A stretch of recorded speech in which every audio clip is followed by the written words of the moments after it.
All right, guys, this week we have a very special episode. It is with Steph Purpura, co-founder of Powerful You. She co-founded with her husband, James, and it is a company with a mission to obviously impact the world with produced content and amazing events. I went to the first event in Salt Lake City in November of 2018. They had people like Brendan Burchard, Mel Robbins, Lewis Howes, Tom Bilyeu, Jay Shetty, and more. It seriously was an incredible event, and they're only just getting started. So it was very privileged. A great privilege of mine to interview Steph in their office and just get ready from her story of like an abusive relationship to never feeling like she was good enough to a brutal suicide attempt. And we get into the details, and I appreciate her vulnerability because we go there, man. And it isn't easy. This is an incredible interview. I hope you enjoy it. And if this is your first time watching the GoLink show, stay tuned for after, because each week we do a weekly challenge, and this challenge is inspired by Steph, inspired by our Powerful You. It is definitely going to make you better. So enjoy the interview. Stay tuned to find out what the weekly challenge is. Enjoy. All right, everyone, welcome to the GoLink show. My name is Ben. We have Steph Purpura here. Hi. I'm co-founder of Powerful You. Thank you so much for having me here. Like, for real, I appreciate it. Thank you for doing this. Yeah, of course. I love being in the studio. Let's just jump straight into it. Okay. So what is Powerful You? Powerful You is, I'm going to try to give you the best description I have. Powerful You was created by James and I because we started out as very broken people when we met. And it's really our way to give back, because we were always in personal development, but it wasn't personal development like Tony Robbins, because at the time we couldn't afford Tony Robbins. You know what I mean? And so it was our way, like we did our own personal development at home. You know, we sat around at night talking about our issues and people weren't doing that. I remember talking to my friend on the phone one day, and I'm like, how do you and your husband like talk about issues? Like, how do you handle things? She's like, what? We don't talk about issues.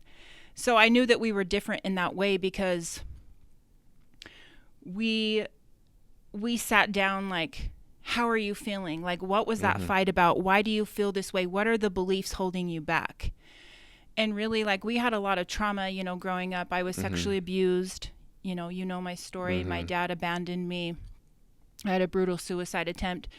And those were all beliefs that I held about myself, because I didn't think that I was loved. I didn't think that I was good enough. You know, James had a lot of abuse growing up, and he ended up on drugs and going to jail. And so really it was our way of like bettering ourselves. So we sold our software company, and we were like, what should we do? We could retire And go to an island? Yeah. We do have a house on an island. So we could have, literally. Yes, But instead we said, we want to give back. We want to help people. So Powerful You isn't about us. It's about you and you and you and everyone else. Because really, I think that there's no one on this planet that doesn't need some type of personal development or growth in your life. I think you can always evolve. I think you can always get better. I think there's nobody on this planet, like, I think if you're saying you don't need growth, I think that you need to look at yourself even more, because you're in denial. I love that. So I was actually having a conversation yesterday with some family members, and so GoLink is essentially, we do weekly challenges to like embrace the process, embrace the result, and continually improve and love it, like embrace it and truly enjoy it. And someone in my family, there's like, well, Ben, I think it'll change when you're older and you have kids. Yeah. And so I was interested for you. You have 5 kids. We have 5 kids. Right. And so how, for me, is like, well, I was curious. I'm like, maybe, but I hope not. Like, hopefully I'm developing that right now, that it's always there. So what have you guys done, or what have you done with like a busy family and jobs and everything? Like, what do you do? Like, can you truly be growing when you are growing a family as well, like personally? Well, I mean, I think giving your kids the best example of who you are. So you're bettering yourself for your children, because your children, you don't say, be this. You show them who you are, and they become that. So it's setting that example for them. I mean, we have teenagers now, and it's like, the discussions that we have around the table are probably not the normal family discussions. I love it. Because it's like when something goes on in their life, we make them look at themselves, because that's what we're also doing. What is your part in it? You know, if somebody comes, you know, one of our kids come home and they're complaining about a friend, well, what did you do in that situation? How did you show up? So when we show up better for our kids, they become better as well. That's so cool. So that really does. I was curious about your kids too, because it's definitely different. Right, and they're not going to have the same life that you had. Your life, your upbringing was extremely difficult. Extremely. So what are some ways that you guys teach your children, like, and yeah, just like, how do you develop them? Like, they're probably not going to have to go through that, but how do you teach them those same lessons that you've learned? Well, I think it was really like, we're very honest, like, with them about how we were. You know, they know my story. They know James's story. They know the suffering that we had. Like, I think that teaching them to be grateful for things, because, I mean, we could buy them anything, but really, like, showing them how to be grateful for things is the best key, in my opinion, because you don't want to raise somebody that's, like, entitled and spoiled and just bratty. You know, you always want to be like, please always say please and thank you. Like, be grateful for the things that you have instead of complaining about the things that you don't have, I think is really big. That's cool. So do you guys do any practical things as a family? Like, do you do gratitude practice as a family? Always. Yeah. That's awesome. What does that look like? You know, it's just saying, you know, I'm so grateful for this food. I'm so grateful, you know, just for the life that we get to live. You know, my daughter said to me one day, we bought her a really nice car for her 16th birthday, and she's like, Mom, I think that you always give me the life that you never had. And it's true, we do give them that life that we never had. I mean, James grew up struggling, like, to eat. Like, there's certain foods that he can't eat because pot pies were always on the menu or something really cheap. So it's like, even being grateful for the food that you have. Yeah, that's so interesting. So you mentioned something for people who haven't heard your story. I don't want to brush over it because it is so intense. I'm so curious, like, how do you heal from that? And once you answer that question, are you still healing from that? How do you heal from it is, I think that you have to embrace who you truly are. And I think that was very hard for me because I didn't know who I was. I didn't think that people would accept the true version of myself. And so I think I always had to create a persona of who I was because I didn't think that people would like me. Like, if I was dating somebody, I'd be like, oh, I like baseball too. And I really didn't, you know, because I thought they wanted me to be that version for them. Instead of saying, no, I like this instead, or I like skiing, or whatever it is that I like. I think I needed to embrace who I was, and I need to like different things. Like, James and I are a lot alike in some ways, but we're very different in our thinking in other ways. But we can come together because we have that respect for each other, that it's okay when we're different. And I actually kind of like that I'm different in some ways than him, because I can bring different aspects to the table, and so can he. So I think that I like that. I mean, the way that I healed was, first of all, just starting to look at myself and realizing that I can have a different life. I don't have to be this current version. I hate it when people say, well, I am who I am. No, you are who you choose to be. So I had to choose to be somebody different. Changing your mindset is huge. Telling yourself a different story is also huge. Steph, like, it's not easy. Like, for you, like, no, it was really hard. Yeah, like, it's really, really hard. Let's freaking talk about it, because because I feel like it can be understated. Yeah. Like, okay, I went through this extremely hard time, and now it was awful. Yeah. Yeah, it was awful. like, terrible. Like, I can't even imagine. Like, I'm getting like goosebumps, not just because it's cold in here, but because it's like, really cold in here. We could probably turn the air off. Because it's just like, that's so, like, it's, yeah, like, I'm almost getting emotional. So can you give us any insight to people, I hope I never have to deal with that, but to give us just some like type of empathy and like an understanding for you and others who feel that, and how can we help in that circumstance, because you do choose who you are. Yeah. But Yeah, that's I so think hard. that like embracing your story is huge. And for me, I'll just start out with the vulnerability portion. Okay.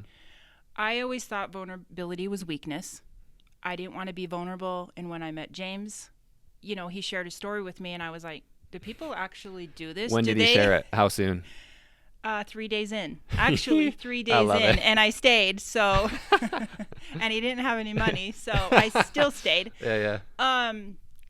But I was like, do people really like do this? Like, I've never met anyone to share anything that deep with me. And it made me realize that I could share my story with him.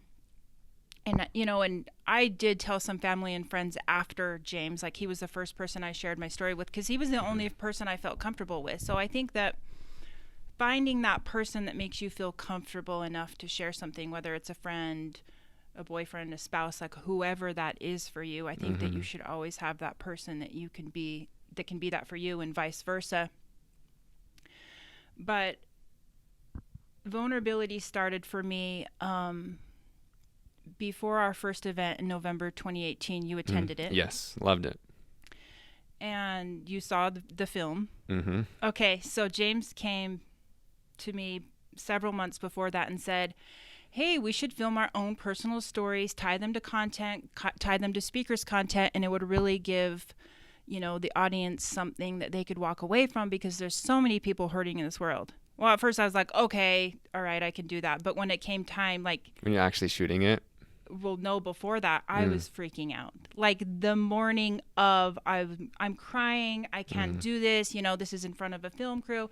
But it really hit me hard when I was like, okay, we're not just messing around in front of cameras. Like people are literally going to watch my story Lots of people. in front of everyone. Like I'm just going to have to let it out. And it was so rough for me. Like I was literally crying. Like my eyes were swollen. Like it's still in the movie. Like whatever. But when I was done, it was like an 8-hour film day. I was done and I walked out and it was like a September day and I walked out and the sun was shining. I felt free. Like I was just threw my arms like to my sides and James was like, what are you doing? And I was like, I'm feeling good. I feel so good. Like I just let everything out in front of everyone. I know everyone's going to see it. And I felt so good. And I think that you always have that opposition that comes in because at the event when the films were playing, you know, and I'm talking about my suicide in front of everyone, I was like, oh my God, here it is. Like, because one of my biggest issues is rejection because I've always felt rejected my whole life. So I was like, oh my God, everyone's going to reject me. This is going to be so awful. And I'm crying in the back. I'm like, please, can you just get somebody to take me to the hotel? And James is like, no, you got to stay. So this is our event. During the event it was playing, you just wanted to go. I wanted to leave. I was backstage and I'm like, I can't do this. I want to leave. This is brutal. It was brutal for me. But when it's done, we had so many people rushing back on stage. Like I didn't know, like family and friends, like. So they didn't even know. Some people did, yes. But not to the extent that I gave the detail of the suicide, like all of it. And so, yeah, you can heal. You can. It took a lot of work. And, you know, I mean, I'll be honest, like nobody's perfect. Like you're never going to be like, I always feel like $1 million because some days, like I say to James, like, I just want to have like a day where I'm just like sad. And he's like, no, you're not going to do that. So we're always holding each other accountable and pushing each other forward. And I love and respect him for that because without him, I don't think I would be here, you know, because I don't think that I would be this level of vulnerability ever. And so, I mean, yeah, it took a lot. And I think it takes a lot of honesty and a lot of work. And I'm up meditating every day. And really, it's your mindset for me. It's always about changing my mindset because, you know, you decide who you show up as, right? You could decide, I mean, you're smiling, you're happy, but you could show up to be a jerk. You could show up to be depressed. Like I've battled with depression a lot and anxiety over what people think. And I worry about my kids like extra hard.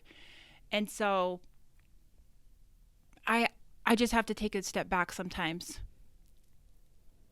And do you feel like so do you meditate in the morning? I do. And I'll meditate like whenever is needed. Yeah. Henry's here. We'll do a meditation in the day, James and I like whatever. Yeah, absolutely. You can always just take a few quiet moments. You can always like, if you're busy at work, everyone has a phone. You can jot things down and work on it later. Like, I'm feeling anxious about this. Like, start recognizing patterns in yourself. I feel depressed about this. This person's energy is bad. I can't be around this person. I mean, it's just like a lot of like looking at yourself and looking at those surrounding you. Yeah, I kind of want to do, this is kind of funny. I've never done this before, but almost like a vulnerability, like live challenge, like just because for real though, like vulnerability encourages everyone. Like I think I heard, I'm not sure if you said it or if I just heard from Brene Brown, right, that she does this exercise like in her Netflix talk or whatever, like who thinks vulnerability is weakness, raise their hand. Everyone raises their hand, but then it's like, okay, now put your hand down, put your hand up if anyone who shared their vulnerable story today, like, do you think they are strong because of that? Like, do you respect and love them? Everyone raises their hand, right? And so for you sharing that, like, I know that you hear that, but truly I want you to hear it from me that it does help, like, even in this moment, Yeah. And you're right, like, we can choose who we are because even, like, I'm so, happy to be doing this in this office, but still I was like in a funk, like in my car. So I took 5 minutes and I meditated. It makes a difference. And it's funny that really though, I was like, man, dude, big opportunity, Ben, don't mess it up. And I'm like, nope. I was like, okay, hold on, Ben. Just like, and I took like deep breaths and it's crazy. It does. And I just feel like, I feel like $1 million. Well, do you know why deep breaths help you? Scientifically? No, please tell me. So in your autonomic nervous system, you could be in fight or flight. Survival mode. And so when you're in like that anxiety and you're feeling it, you're in fight or flight. But then when you are calming down, so that is your sympathetic state is fight or flight. Parasympathetic is where you rest and digest. You're calm, your breathing is better. So if it actually is scientifically proven, if you are taking deep breaths, deep heart-based breathing will actually help you. So if you take a few minutes and you are breathing deeply into your heart, you are switching nervous systems. I love that. That makes sense. I even feel like calmer now. Yeah, but if you take a few minutes, like every morning, or when you're feeling anxiety or upset, like anyone can do it. Just close your eyes and breathe deeply into your heart. I don't know why I keep switching the two words. It's all good. Well, again, going back to your story, like for sure, people go check that out because I know it's on Amazon. What is the film called? Perception Seeing is Not Believing. Perception is Seeing, Not Believing. Perception Seeing is Not Believing. Is not believing. Okay, cool. And then we have a book coming out in the fall. And I know the film will be on your website soon. It is on our website. You can buy it now. Yep. Is it powerful-u.com? Okay, sweet. Yes, powerful-u.com. So go check that out. It's really cool. Like, it's a different flip on just personal development, and like, yeah, I enjoyed it completely. Yes, and we have a lot of amazing speakers in there, and we have Bolato, who is the foremost authority on neuroscience. Yeah, that's freaking legit. And perception. Yes. How did you guys? Because for me, Powerful You came out of nowhere. Right, like I think I got an ad on Instagram. Well, not nowhere, but for it came from me, somewhere. right? But like for me, right, into like the public eye, it just like, and this huge event, and there's so much work that goes into it. But for real, the event was incredible, and that was your first event, right? It was. Ever, like no mini events. No mini events. Yeah, you guys hit that right, man. Like that was like incredible. Well, and the funny thing about our first event is we didn't ever plan on doing an event. Ooh, why? It just wasn't on our radar. We were just going to do films, and then an opportunity came up, and it was just the right path, so we took it. We took it, and then we did a second event in LA, and we're planning our Powerful Women's event, which will be at the Grand America February 8th. Sweet. Will that be streamed for men so we can get secrets? I mean, you and can insight come. into women. And men are invited. Oh, sweet. Let's freaking go. That's awesome. I'll be there. Yeah. Men can go. So how did gotta you support those ladies? Yeah, for real. How did you guys? I mean, there were huge names like Mel Robbins, Brendan Burchard, Lewis Howes, Jay Shetty, Tom Bilyeu, and more. Yeah. What was the process of getting like relationships with those people? Like, how did I assume it was just a lot of like get the ball rolling and momentum, but how did that start? James took a lot of those meetings and calls, like just contacting. Like some of them have managers, some of them don't, you know, and a lot of those relationships we still have today. I mean, we love so many speakers. There's so many amazing personal development people that have just the most incredible messages. Mel Robbins has her own TV show now. I mean, she's incredible. Yeah, is that out yet? I think I think it comes out this fall. That's I know awesome. that it's soon, but I know she's filming. What network is it with? I'm not sure. But I think it's with a network, which is crazy. Like, I think it's so cool that personal development has reached that level now. I think it's awesome. Yeah.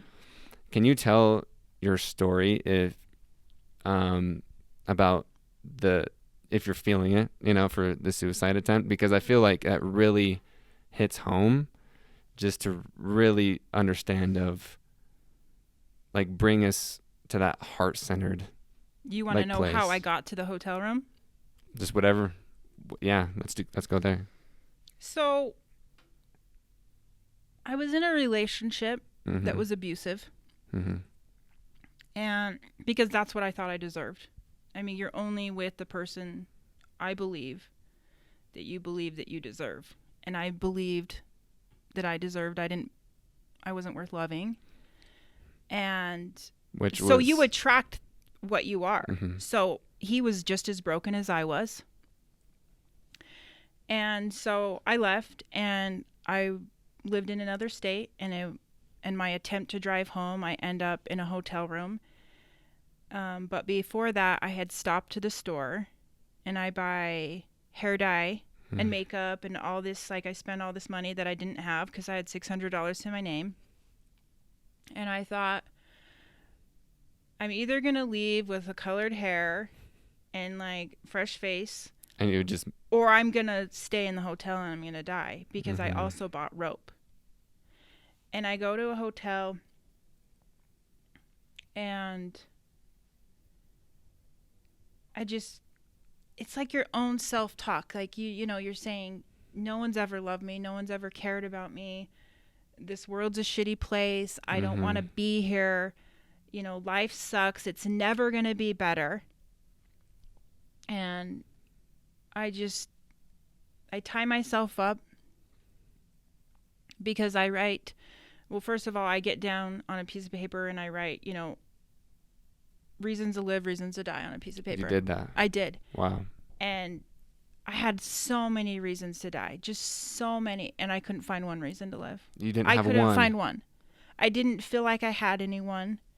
I didn't feel like I was ever going to have anyone. I didn't think I was good enough. I mean, it's your self-talk. It's so bad. I always beat myself up. I always told myself how much I sucked. And so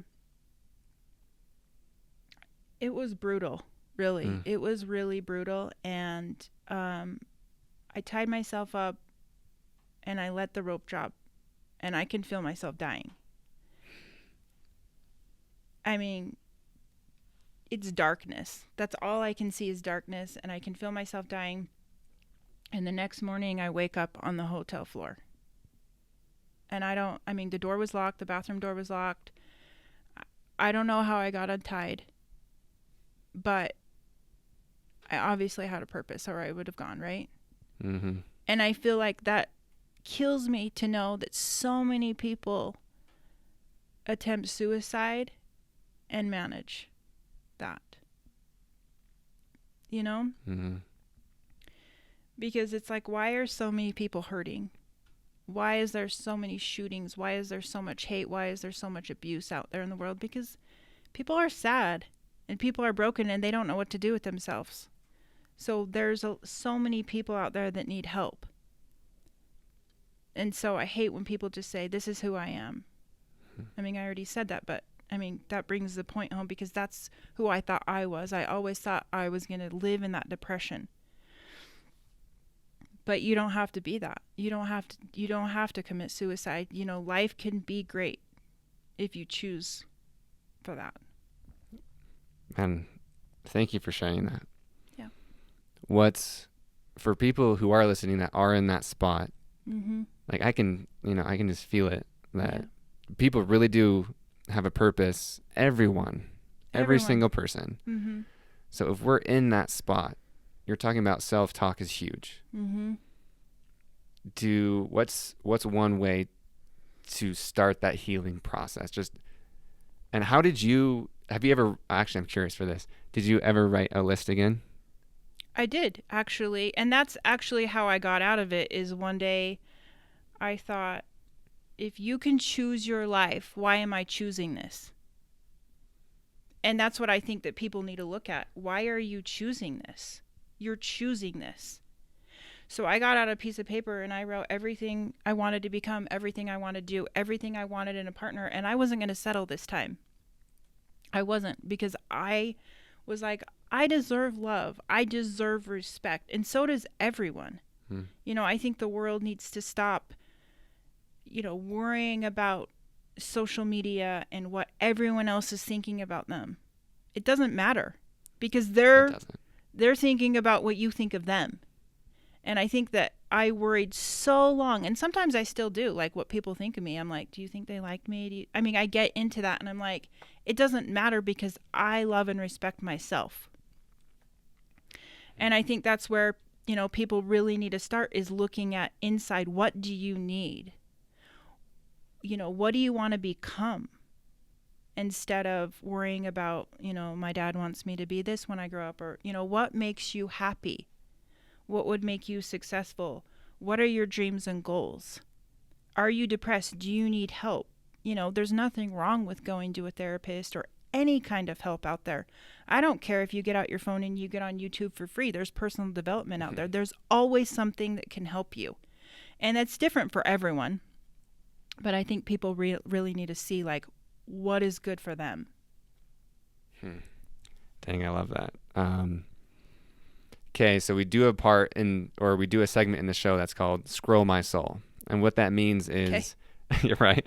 So it's literally scrolling my soul. Okay. But it's from every conversation or podcast, I keep a running list of just ideas or thoughts. Okay. And this one actually came from you. Okay. So it's not quite, I usually randomly scroll through and pick one, but I decided I'm not going to be random today. Okay.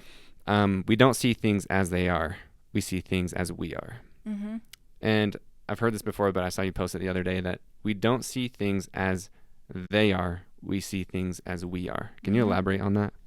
Well, it's your perception, right?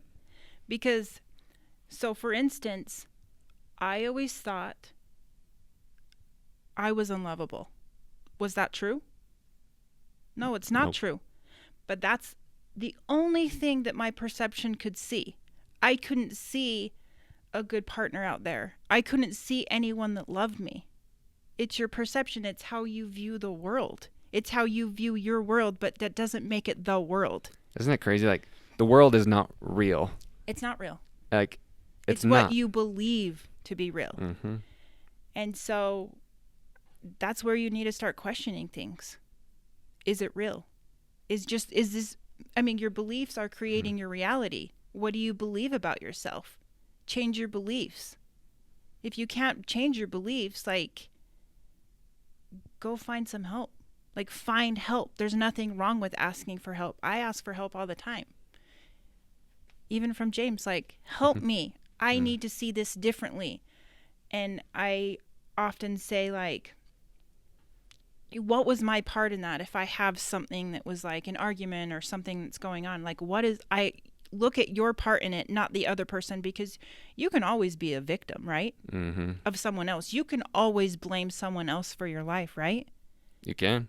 But it's when you take responsibility, you're taking your power back, because you own your life and you don't give your power to someone else. All right. So as we come to a close, man, like, what else you've already said so much, like, I can feel, like, the heart, just, like, so much love. What else, like, is there anything that you're feeling that you want the world to hear right now? Anyone out there? I think that sometimes when you think the world is dark, it really isn't. There's always something you can be grateful for. You know, you can look at the world with fresh eyes when you start changing your beliefs and your mindset. And life can be great. You don't have to be sad. You don't have to be depressed. I mean, there's so many people out there. You know, I do live with anxiety, but I'm always stepping out of that. I'm always looking at that. I'm always growing, and I never want to stop. And that's normal too. I feel like we feel like anxiety or depression or anger or whatever it is like bad. It's like, no, like everyone feels it. Like it's a normal emotion. You're going to feel the highs and lows of a human experience. Like that's what it is. Of course, no one's perfect. No one's perfect. And I love how just you keep, it's a practice, right? You're going to keep practicing. Or whether it's you want to have a sad day and it's like, nope, we're going to practice not to have a sad day. But yeah, like for real, this has been incredible, powerful. Thank you for sharing.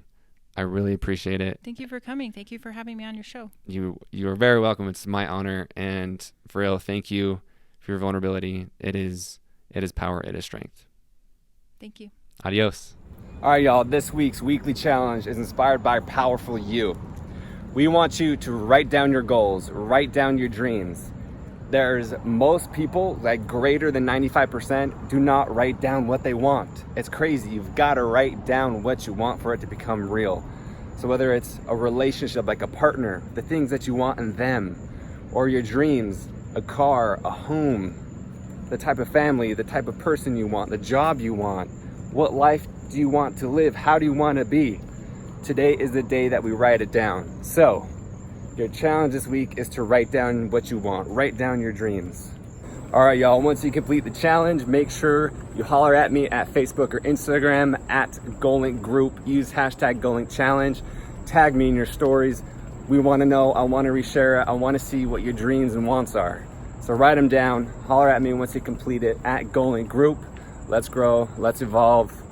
Man, embrace this challenge. I'm stoked you're all with me. Let's go.